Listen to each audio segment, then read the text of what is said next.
नमस्कार, मी पूजा आणि माझ्या या व्हिडिओमध्ये तुमचं स्वागत आहे. जर तुम्ही माझ्या या चॅनलवर नवीन असाल आणि पहिल्यांदा माझा व्हिडिओ पाहत असाल, तर या चॅनलवर तुम्हाला मल्टी कंटेंट बघायला मिळेल. जसं की रेसिपी, ट्रॅव्हल ब्लॉग, मनातले विचार. तर माझ्या छोट्या यूट्यूब फॅमिलीचा भाग होण्यासाठी आत्ताच माझे चॅनल सबस्क्राईब करा. आणि आजचा व्लॉग आपण सुरू करूया. तर मी फॅमिलीसोबत आलेली आहे कोकणला, आणि आता कोकणला आम्ही आलेले आहे रत्नागिरीच्या रत्नदुर्ग किल्ल्यावर. तर हा किल्ला ऐतिहासिक आहे आणि इथे 20 ते 25 पायऱ्या चढून गेल्या की आपल्याला पहिलं लागतं ते भगवती देवीचं मंदिर, श्री भगवती देवीचं मंदिर. तर ही देवीचं मंदिर आहे. तर मंदिराच्या गाभाऱ्यात स्वयंभू देवीची मूर्ती आहे असं मानलं जातं.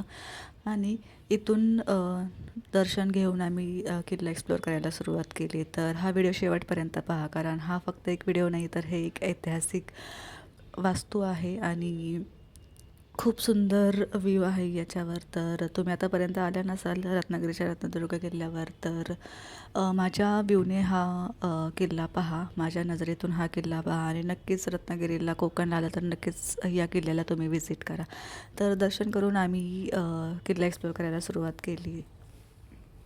रत्नदुर्ग किल्ला हा रत्नागिरीच्या समुद्रकिनाऱ्यालगत असलेला एक ऐतिहासिक किल्ला आहे. किल्ल्याची रचना आणि त्याच्या समुद्राच्या दिशेनं असलेलं स्थान पाहिलं की पूर्वीच्या काळात त्या किल्ल्याला किती महत्त्व असेल, किती मोठं महत्त्व असेल याची कल्पना आपण करू शकतो. तर किल्ल्यावर फिरताना जागोजागी आपल्याला इतिहासाच्या खुणा पाहायला मिळतातच, पण सगळ्यात जास्त मला आवडलं ते इथला निसर्ग. एका बाजूला इतिहासाचा साक्ष देणारा हा भव्य किल्ला आणि दुसऱ्या बाजूला निळाशार अथांग समुद्र. म्हणजे इतिहास आणि निसर्गाचा इतका सुंदर कॉम्बिनेशन क्वचितच आपल्याला पाहायला भेटतो.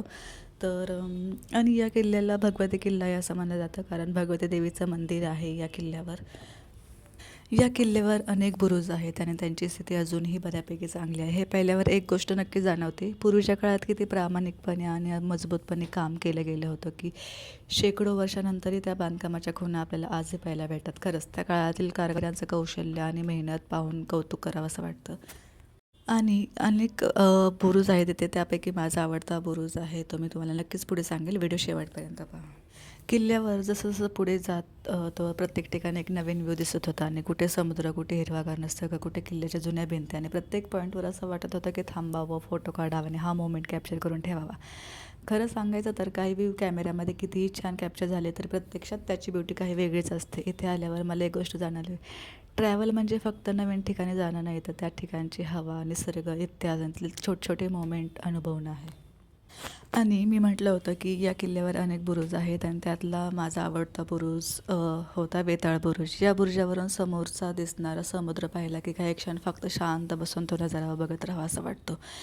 इथून आपल्याला रत्नदुर्गची शिवसृष्टी पाहायला मिळते आणि समोर पसरलेला हा तांग समुद्र आहे. आणि इथे उभं राहिल्यानंतर एक गोष्ट मात्र नक्की जाणवते, आपण कितीही मोठ्या शहरात राहत असलो, कितीही बिझी लाईफ जगत असलो, तरी निसर्गाच्या सान्निध्यात आल्यावर मनाला मिळणारी शांतता वेगळीच असते. आणि या बुरुजावरची हवा तर विचारूच नका, इतकी थंडगार आणि भन्नाट हवा येते की मला लिटरली असं वाटत होतं की जणू मी AC मध्ये बसलेले आहे. फरक फक्त एवढाच होता, इथे AC चं बिल नाही आणि समोरचं इतका समुद्र, सुंदर समुद्र फ्रीमध्ये बघायला मिळत होता.